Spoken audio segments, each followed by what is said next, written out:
El doctor Miguel Perdiguero es nefrólogo, jefe de sección de nefrología clínica del Hospital General Universitario de Alicante y es un experto en el manejo de las glomerulonefritis y las microangiopatías.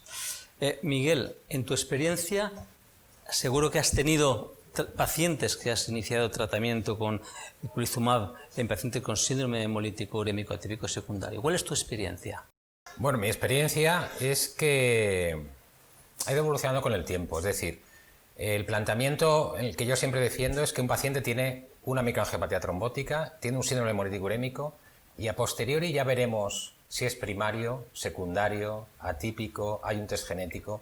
Lo importante es identificarlo en las primeras 24 horas en el área de urgencia y establecer una estrategia terapéutica desde el principio. Cierto es que la mayoría de los síndromes hemolíticos urémicos que vamos a ver van a ser secundarios y eso no es óbice, pero vamos a tardar unos días en diagnosticarlo. Entonces, lo importante es establecer la estrategia terapéutica desde un principio, ¿no? Entonces, la estrategia terapéutica desde un principio es que todo síndrome hemolítico urémico, que es una microangiopatía trombótica, hasta ahora teníamos la plasmaféresis como indicación de terapia urgente, y yo considero que teniendo una herramienta terapéutica muy eficaz, como es el eculizumab, debemos iniciarlo de forma inmediata si tenemos la posibilidad de ellos. Y luego ya vendrán todas las otras consideraciones.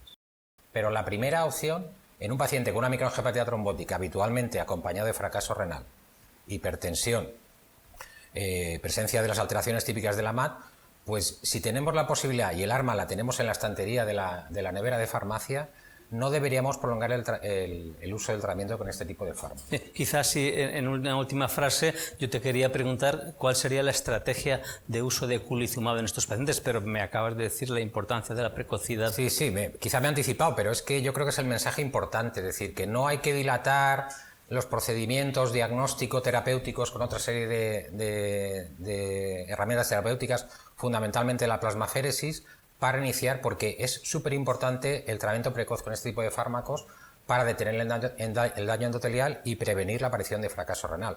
De hecho, en este sentido hay alguna publicación que incluso habla de la efectividad y la eficiencia desde el punto de vista sociosanitario y económico del inicio precoz de estos fármacos, en lo que supone de ahorro de diálisis, de plasmaféresis, de días de ingreso, etcétera, etcétera.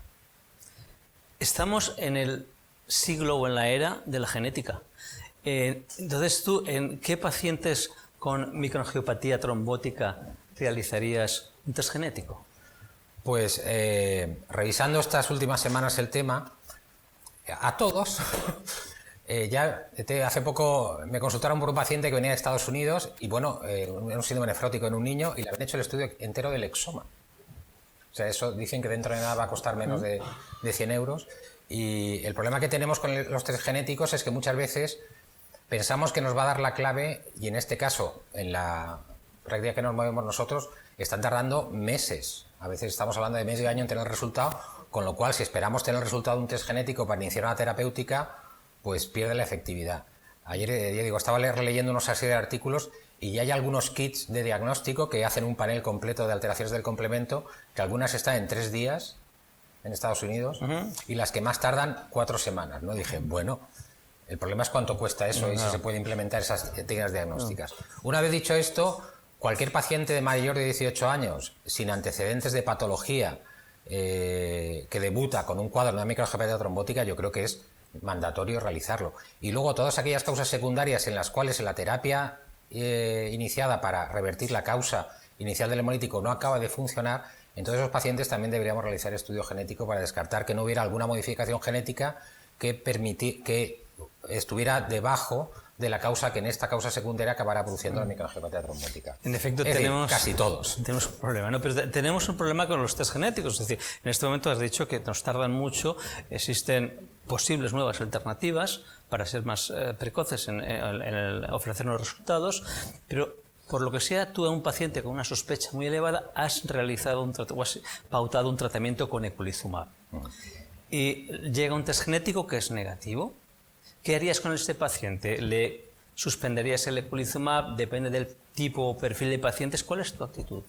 En cuanto a los pacientes con un síndrome urémico atípico, que tienes un test genético, también hay una serie de predictores de cuáles son los que más pueden reaparecer si suspendes el tratamiento. Determinadas mutaciones de ganancia de acción, el factor B, el factor C, el C3, de ganancia de función de C3, el factor I. En fin, es una determinados genéticos que te pueden indicar.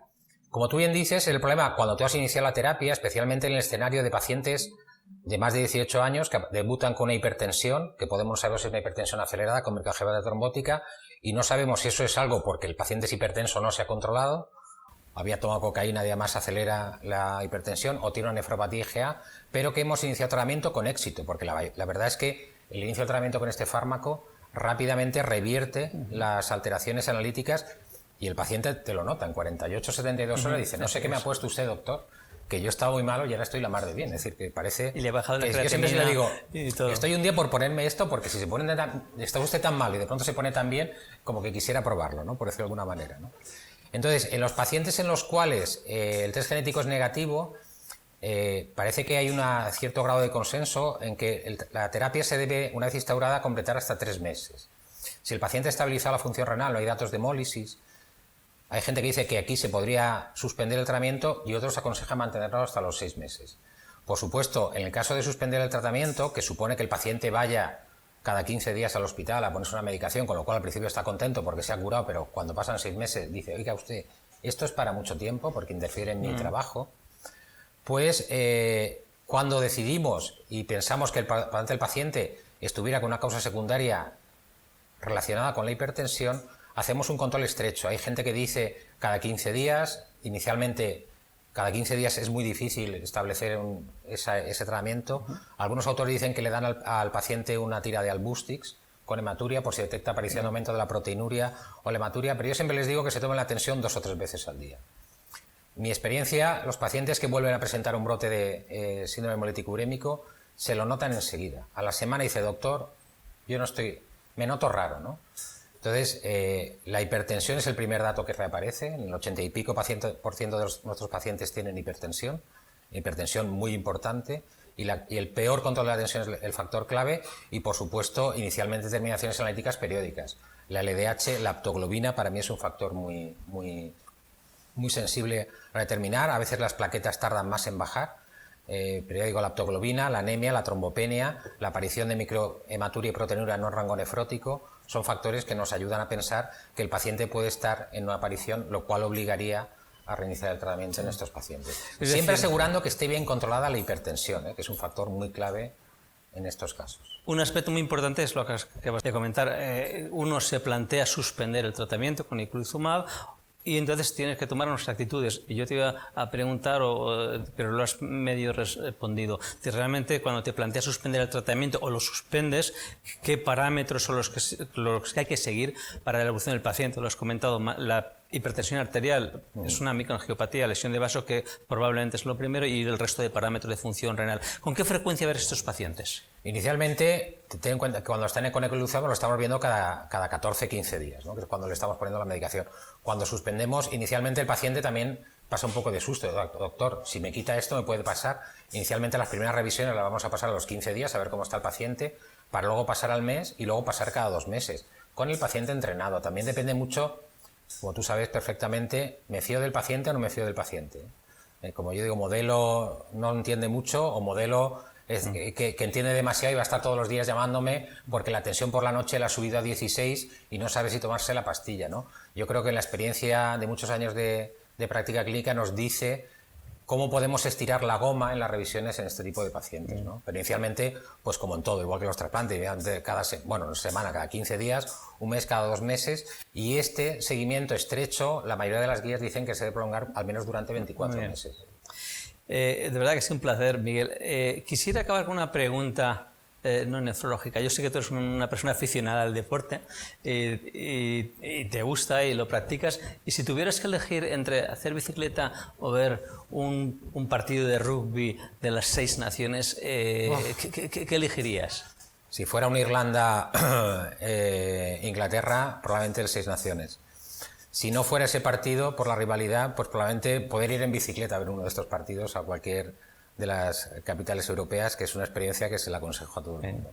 Gracias, Miguel. De verdad es un placer oírte en este abordaje multidisciplinar de la microangiopatía trombótica. Tu experiencia, de verdad, es absolutamente enriquecedora y gracias por lo que nos has ofrecido. Muy bien, muchas gracias.